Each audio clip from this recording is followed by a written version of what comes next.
Satu hal yang harus kita yakini bahwa satu hari nanti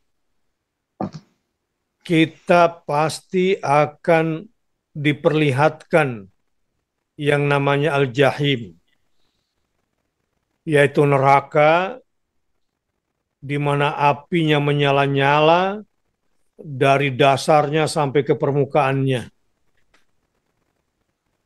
Al-Jahim, juhma kayak panci atau kayak penggorengan kali ya. Bentuknya, jadi dari bawah sampai ke atas itu apinya yang sangat besar, yang siap membakar orang-orang yang ingkar bisa dilihat oleh mukmin maupun oleh kafir dan tidak ada penghalang.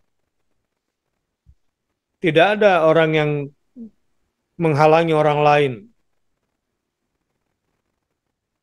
Karena Rizat diperlihatkan.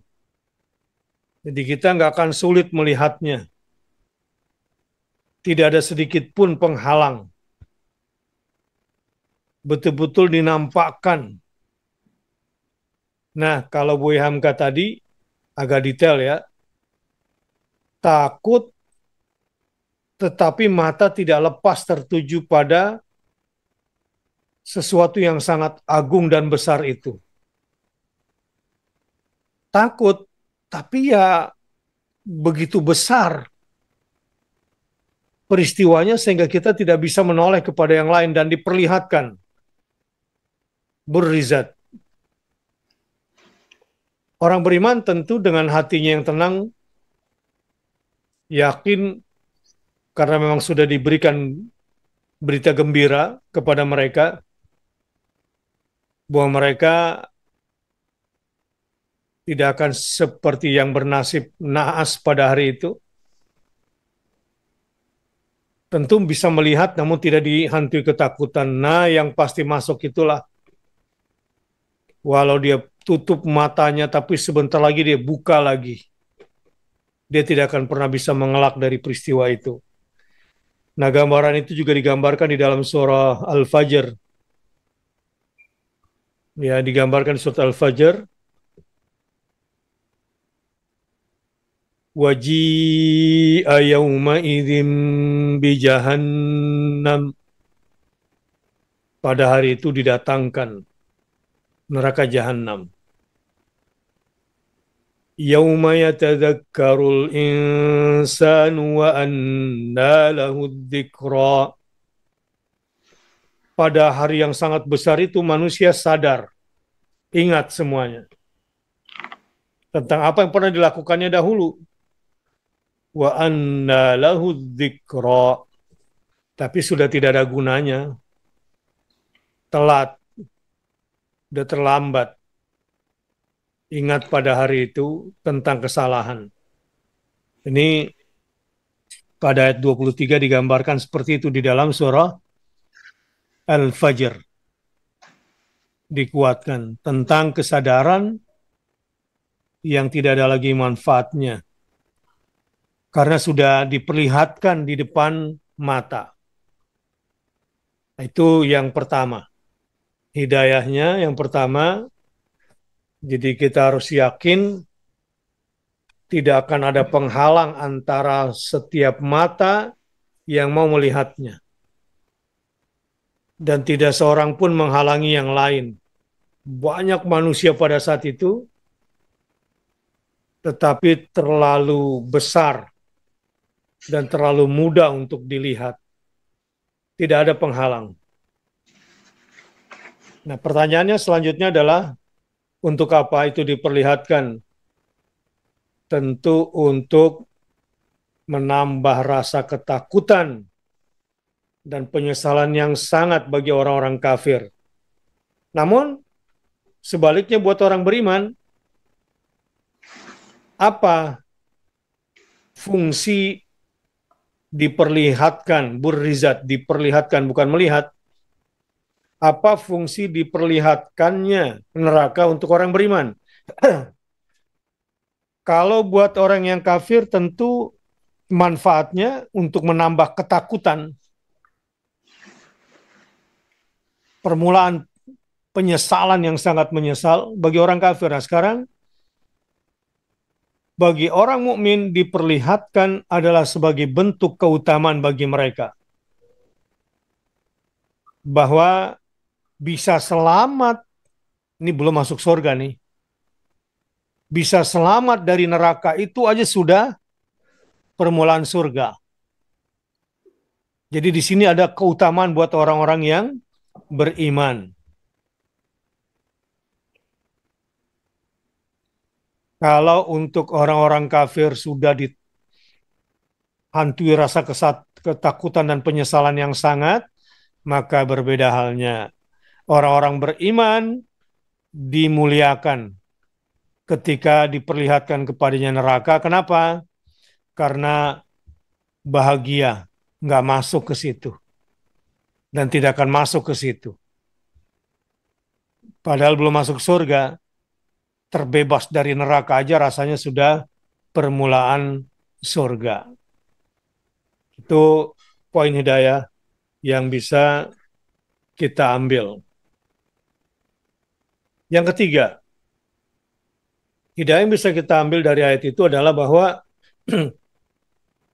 cuma ada dua pilihan, surga atau neraka pada saat itu. Nggak ada pilihan ketiga. Tidak ada pilihan ketiga pada hari itu. Saya sama Pak Ustadz di emperannya surga nggak apa-apa lah. Yang penting jangan di neraka. Saya mah udah terserah di mana aja, yang penting jangan di neraka. Nggak bisa. Cuma dua pilihannya, surga atau neraka. Pada hari itu harus kita imani. Kita harus yakini. Jadi kalau ada yang menawarkan tawaran yang ketiga tentang situasi di sana di akhirat, udah lupakan saja. Itu pasti nggak waras. Dan ini penting, ya, konsep sebetulnya yang sedang kita pelajari soal konsep hari akhirat itu kayak apa sih? Konsep keimanan terhadap akhirat itu sangat mempengaruhi pola ibadah kita. Jadi keberulangan ibadah kita akan dipengaruhi oleh persepsi kita. Sebagaimana persepsi tentang Tuhan mempengaruhi ibadah kita kepada Allah supaya lebih ikhlas.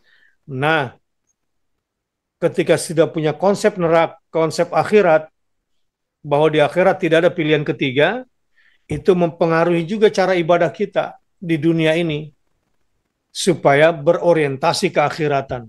Karena memang tidak ada pilihan lain. Jadi banyak juga yang protes. Ini Ustadz ngapain sih kalau ngomong surga neraka kayak nggak ada yang lain. Emang kagak ada yang lain. Di akhirat cuma dua pilihannya.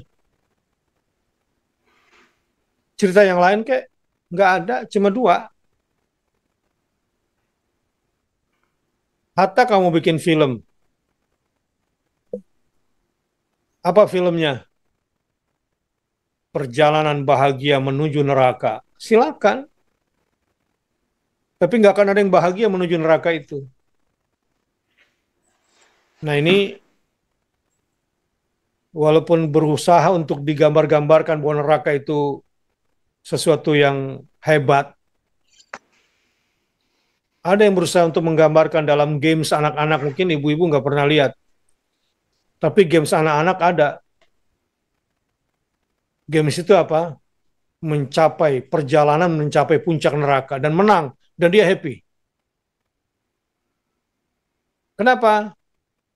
Di tengah neraka tapi dia bisa menyaksikan dan dia lolos. Ini apaan gitu. Tapi gambaran itu ada. Dan ini merusak iman bil yaumil akhir anak-anak yang nggak punya bimbingan dari orang tuanya. Karena dia punya pilihan ketiga. Jadi journey to the hell. Ada itu. Kok bisa game ini berlomba-lomba untuk mencapai tengahnya neraka. Dan di situ ada kebebasan. Jadi ada challenge, tapi ujungnya happy di neraka. Ini apa ini gambaran ini? Rusak gitu. Jadi yang harus kita yakini bahwa tidak ada pilihan ketiga pada saat itu. Wa burrizatil jahimu lima yara, dan al-jahim itu adalah setiap api yang besar di tempatnya yang dengan ada lubang di tengahnya dan dalam, maka itu disebut sebagai jahim.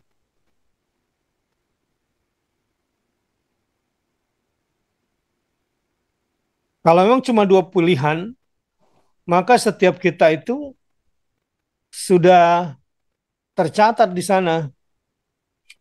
Mudah-mudahan sih di sini semua penduduk surga ya. Amin ya Rabbal Alamin. Ya, mudah-mudahan kita dibebaskan dari siksa api neraka.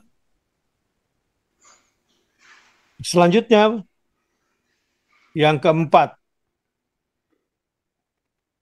bahwa ada hari di mana setiap orang akan melihat dirinya dan melihat sebab-sebab dirinya bakal masuk neraka. Kenapa saya dulu meninggalkan iman saya? Pada saat itu orang akan menyadarinya, tapi pada saat yang sama disitulah mereka dihinakan oleh Allah Subhanahu wa Ta'ala. Kenapa dulu nggak istijabah lirrahman? Kalau ada panggilan dari Ar-Rahman, kenapa tidak segera melaksanakannya? Tentang sholatnya, tentang amar ma'ruf, tentang nahi mungkar. Kenapa tidak bersegera meninggalkannya? Ada panggilan kasih sayang, ada teguran kasih sayang, kenapa tidak bersegera? Nah, pada hari itu ada orang-orang yang dihinakan dengan penyesalan yang sangat berat. Dan mudah-mudahan kita semua tidak telat menyesalnya ya pada hari itu. Nah, kira-kira gimana ya kondisi kejiwaan mereka? Silakan Ustaz Deden dulu.